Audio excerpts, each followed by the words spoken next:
Pride Month, and one thing many say can be overlooked is how difficult it can be for LGBTQ plus people as they age.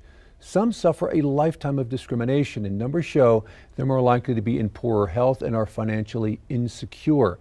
Todd Kurtz introduces us to a group trying to help.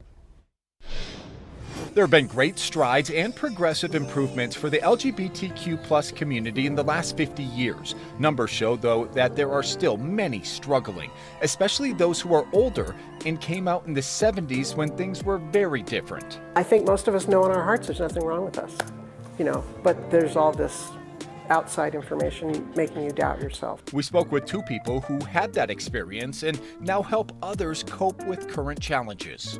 I graduated from Sandia High School in 1971, so things were very different then.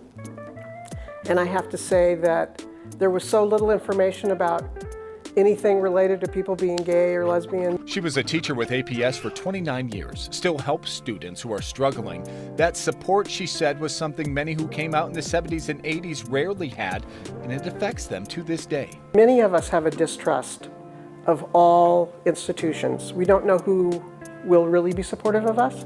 And so one of the things that's true for older queer people is a tendency to not access the services we're entitled to. By the year 2030, it's estimated there will be 7 million LGBTQ plus Americans over the age of 50, and many, after years of discrimination, are struggling. Higher rates of developing chronic diseases or being diagnosed with depression, also living in poverty or isolation. Dennis Weber grew up in Oklahoma before moving here in the 70s. He was in seminary school when he came out. I came home and told my parents I was leaving the church, I was gay, and I had a man in my life. In 1970, they were not very happy. Committed to staying true to himself, though, he said that he was always going to be open, being out, but it had challenges, especially around the church. Been in a group where we talked about it, and I got you're going to hell, you're a sinner, you're damned to hell for the rest of eternity. And you just say, okay, that's your opinion, but that's not how I feel. They said too many now have those challenging stories. Both now help others through the group ORCA, that's the Older Rainbow Community of Albuquerque, assisting with finding affordable housing or other services. Also, just supporting people to know they belong. We go to musical things at the university.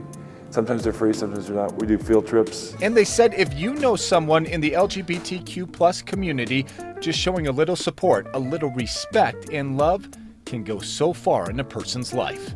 Reach out to them and include them and talk to them and ask them about their lives. I mean, I think one of the things is sometimes people are afraid to say, well, tell me about yourself. We're all on the planet, we're all human, let's all be respectful.